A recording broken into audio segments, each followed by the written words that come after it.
하나님 아버지, 저희가 세상의 소리에 휩쓸리지 않게 하시고 언제나 말씀의 진리 위에 서게 하옵소서. 감정과 여론이 아닌 주님의 뜻을 따라 살게 하옵소서. 위기 속에서도 하나님의 일하심을 믿게 하시며 분별력과 평정심으로 저희를 사용하옵소서. 주님의 뜻이 드러나기까지 기다리는 믿음을 주옵소서.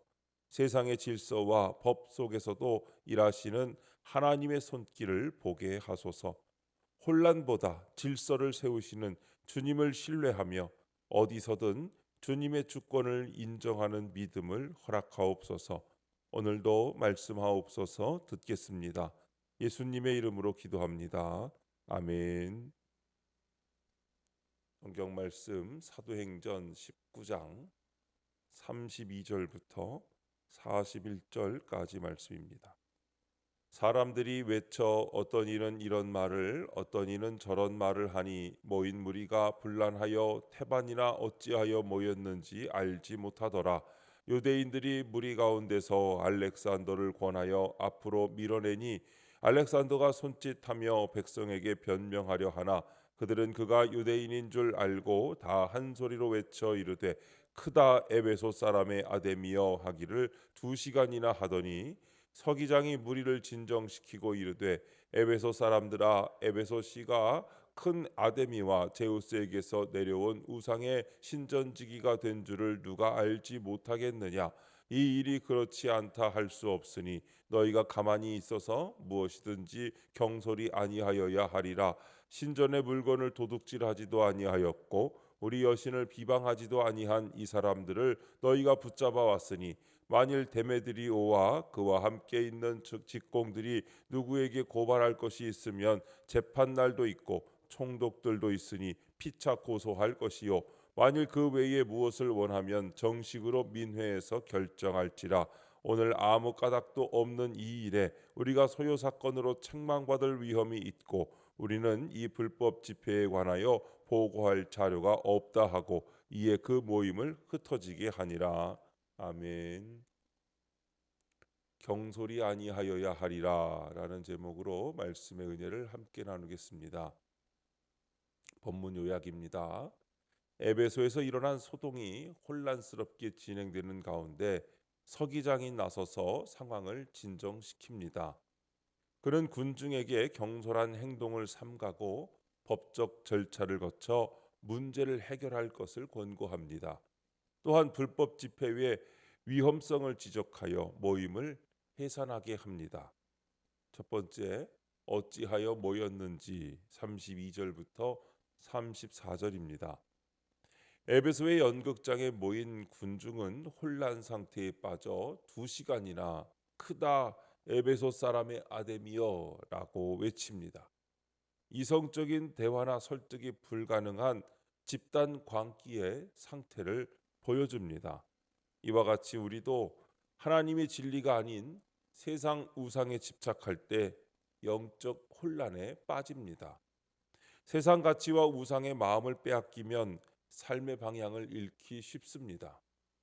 참된 진리이신 하나님을 나의 중심에 모시고 세상의 소리에 휘둘리지 않도록 해야 합니다. 적용 질문입니다. 나는 진리보다 감정이나 대중의 의견에 쉽게 휩쓸리지 않습니까? 에베소의 군중은 무엇이 옳은지조차 모른 채 함성만 높였습니다. 그들은 왜 모였는지도 모르면서 단지 주변의 소리에 끌려 움직였습니다. 그들의 마음에는 진리가 없었고 그 자리를 감정과 분노가 대신했습니다. 이것이 바로 하나님 없이 사는 인간의 영적 현주소입니다. 우리의 일상 속에서도 비슷한 모습을 발견합니다. 세상의 유행과 여론, 감정의 흐름이 나의 판단을 대신할 때가 있습니다. 누군가가 화내면 나도 함께 분노하고 모두가 좋다 하면 나도 그냥 따라갑니다. 그러나 그 속에는 내가 진리를 붙잡고 있는가 하는 근본적인 질문이 빠져 있습니다. 그렇게 살다 보면 방향을 잃고 혼란에 빠지게 됩니다. 하나님이 아닌 세상의 소리에 중심을 두었기 때문입니다. 진리는 언제나 조용합니다. 그러나 그 조용한 말씀 앞에 머무를 때 마음은 평안해지고 길이 보이는 것입니다. 우리가 말씀과 기도 가운데 머물며 하나님께 집중할 때 세상의 함성은 점점 작아지고 하나님의 음성이 선명해집니다. 그분의 말씀이 나의 판단 기준이 되고 그분의 뜻이 나의 선택의 방향이 됩니다. 감정이 아닌 말씀에, 대중의 의견이 아닌 성령의 인도하심에 귀 기울이시기 바랍니다. 세상의 소음 속에서도 하나님의 진리를 붙드는 사람, 그 한 사람을 통해 하나님은 지금도 세상을 새롭게 하십니다. 두 번째, 무리를 진정시키고 35절부터 37절입니다. 위기 상황에서 에베소의 서기장이 군중을 진정시키려고 나섭니다. 그는 먼저 에베소 시민들의 자부심을 인정하며 그들의 감정에 공감합니다.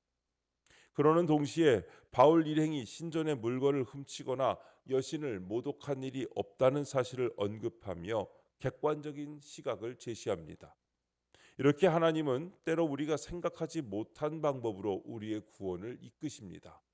성도는 지금도 하나님이 그의 뜻을 이루어가고 계심을 믿고 순종해야 합니다. 적용 질문입니다. 오늘 내가 객관적인 시각으로 바라보며 경계해야 할 군중 심리는 무엇입니까? 현대 사회는 과거 에베소의 연극장과 같이 수많은 정보와 목소리가 뒤섞이며 때로는 비이성적인 군중 심리가 형성되기도 합니다. 미디어의 영향력 아래 왜곡된 정보가 사실처럼 둔갑하고 대중의 감정적 선동이 합리적 판단을 마비시키는 현상은 우리 주변에서 쉽게 찾아볼 수 있습니다. 교묘한 여론몰이에 휩쓸리거나 유행에 편승하여 본질을 잃어버리는 일도 빈번합니다. 때로는 신앙 공동체 안에서조차도 말씀에 근거하지 않은 분위기나 특정인의 의견이 군중 심리가 되어 진리를 흐리게 할 위험도 배제할 수 없습니다. 그러므로 우리는 에베소 서기장처럼 냉철하고도 객관적인 시각을 가지고 이러한 군중 심리의 파도를 경계해야 합니다. 오직 하나님의 말씀만이 진정한 기준이 되며 성령의 조명하심만이 혼돈 속에서 길을 밝혀줄 것입니다. 그러므로 우리는 늘 주님께 묻고 성경 말씀에 비추어 우리의 생각과 행동이 과연 하나님의 뜻에 합당한지 매일 돌아보아야 합니다. 진리에 굳게 서서 세상의 소리에 흔들리지 않는 믿음으로 살아갈 때 하나님께서는 우리를 통하여 당신의 선한 뜻을 이루어 가실 줄로 믿습니다. 세 번째, 정식으로 결정할지라 38절부터 41절입니다. 서기장은 데메드리오와 직공들이 고소할 일이 있다면 합법적으로 논의할 것을 권고합니다. 그리고 현재 일어난 불법 집회가 로마 당국으로부터 소요로 간주될 위험이 있다고 경고합니다. 이는 바울이 가르친 위에 있는 권세들에게 복종하라는 원리가 하나님의 섭리 안에서 실제로 어떻게 작용하는지를 보여줍니다. 하나님은 세상 권세와 법적 체계도 자기 백성과 복음의 확장을 보호하는 수단으로 사용하십니다. 적용 질문입니다.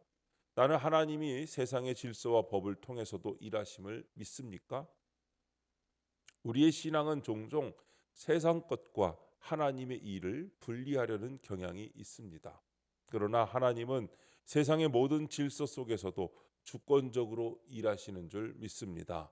로마의 법이 바울을 보호했고 서기장의 이성적인 판단이 복음의 길을 지켜주었습니다.